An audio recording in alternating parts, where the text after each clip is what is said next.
Hi, my name is Jelena Easter. I go to Collin College Spring Creek campus, and today I'm reading The Invisible Man by Ralph Ellison. Like almost everyone in our country, I started out with my share of optimism. I believed in hard work and progress and action, but now, after being for society and then against it, I assign myself no rank or any limit. And such an attitude is very much against the trend of the times. But my world has become one of infinite possibilities. What a phrase. Still, it's a good phrase and a good view of life. And a man shouldn't accept any other. That much I've learned underground. Until some gang succeeds in putting the world in a straitjacket, its definition is possibility. Step outside the narrow borders of what men call reality, and you step into chaos. Ask Reinhardt. He's a master of it, our imagination.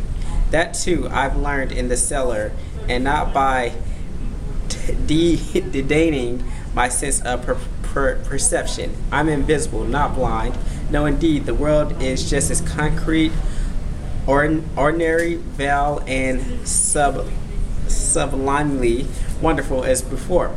Only now I believe, understand my relation to it and it to me.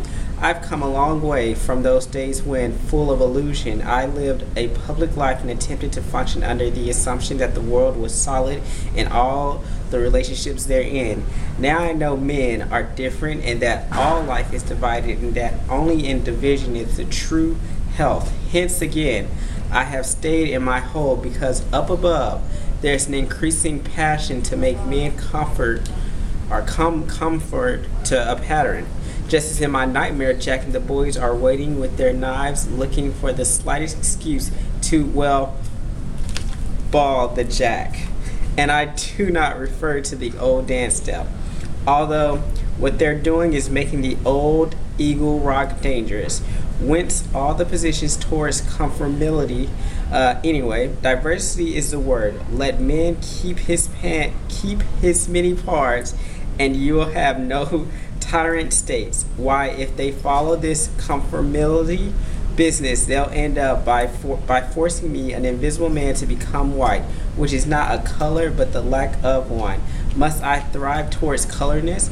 But seriously, and without snobbery, think of what the world would lose if that should happen. America is woven of many strands. I would recognize them and let it so remain. Winner take nothing. That is the great truth of our country, or of any country. Life is to be lived, not controlled, and humanity is won by continuing to play in the face of certain defeat.